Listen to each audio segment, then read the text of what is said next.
By Thomas Hardy. No. That night your great guns unawares shook all our coffins as we lay, and broke the channel window squares. We thought it was the judgment day.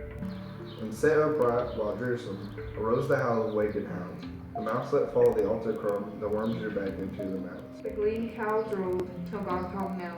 Its gunnery practiced out at sea, just as before you went below. The world is as it used to be. All nations striving strong to make red war yet redder. Mad as hatters, they do no more for Christi's sake than you who are helpless in such matters. That this is not the judgment hour, for some of them's a blessed thing, for if it were, they'd have to scour hell's floor for so much threatening. Ha ha, it will be warmer when I blow the trumpet, if indeed I ever do.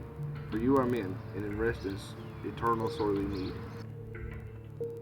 So down we lay again. I wonder, will the world ever say no be? Said one, then when he sent us under in our indifferent century. And many a skeleton shook his head. Instead of preaching 40 year, my neighbor parson thirdly said, I wish I had stuck to pipes and beer. Again the guns disturb the hour, roaring their readiness to avenge, as far inland as Stourton Tower and Camelot and starlit Stonehenge. Hi, welcome to Answer 10 Thomas Hardy Edition. We're joined today by Thomas Hardy, the ghost. It's the game where we go through and answer all 10 questions, and if you answer them all correctly, you'll end up with $33.50. So let's go ahead and get started. Your first question for 50 cents is, when were you born? June 2nd of 1840. That is correct. Next question. On to question 2 to increase your winnings to $150. Your next question is, when did you die?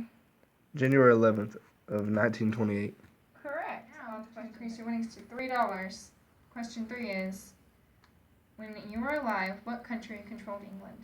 France. Correct. To increase your winnings up to $5. The question number 4 is, what profession did your mother pay a substantial amount of money to be apprenticed to? She spent all that money to make me an architect.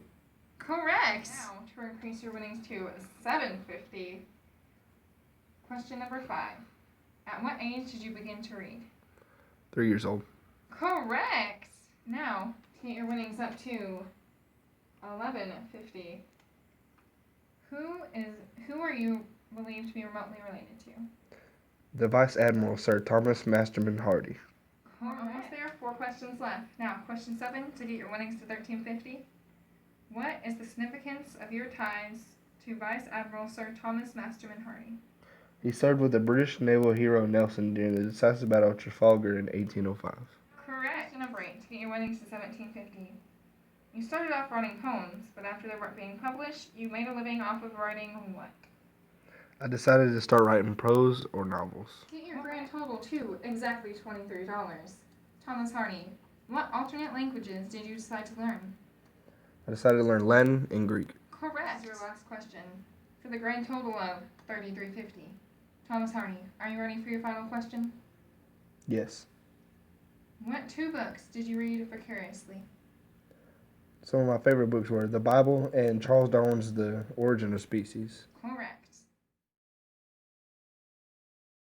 In the research we did for the critical analysis, we came across many different sources, and basically what the poem's about is, it's about the atrocities of war, and it was published shortly before World War I. So it kind of like foretells kind of what's going to happen. And the title itself refers to the naval guns firing on the English Channel, and then all of that transpired, as we all know, into World War I. The first 3 stanzas of Channel Firing are mostly about religion. Like, there are 3 different examples. One is whenever he says it broke the chancel window squares. Chancel is like the area situated by the church where they buried the dead. And the altar crumb is like the area around the altar in the church. And then the other one is the glebe cow, which is like a cow raised for the pastor's use. This poem also contains a lot of irony because in the first 3 stanzas it talks a lot about like death and war and how it shook the coffins as we lay. It's a lot of like scary stuff like that. And then he starts to talk about like the mouse and worms and a cow, like, and all that's kind of, it takes you away from like the scary and like you think it's Judgment Day. And then And then in line 9, it actually says, till God called no. And so then it's kind of ironic then, too, because you're freaking out about this the whole time, and God's like, no, it's not. In the fourth stanza, he speaks about how all nations are striving to make red war yet redder. And like it's kind of bringing on the end of the world, Judgment Day, things like that. And so people were kind of giving up and killing. And so that's why he's saying like mad as hatters, and they don't do anything for Christ's sake. Like they give up on God and for like blood and war because of things like that. So this first citation right here is where we got the actual poem, like words, off of Poetry Foundation. Citation we got from Google Books. It was where we found the information for when France was controlling England.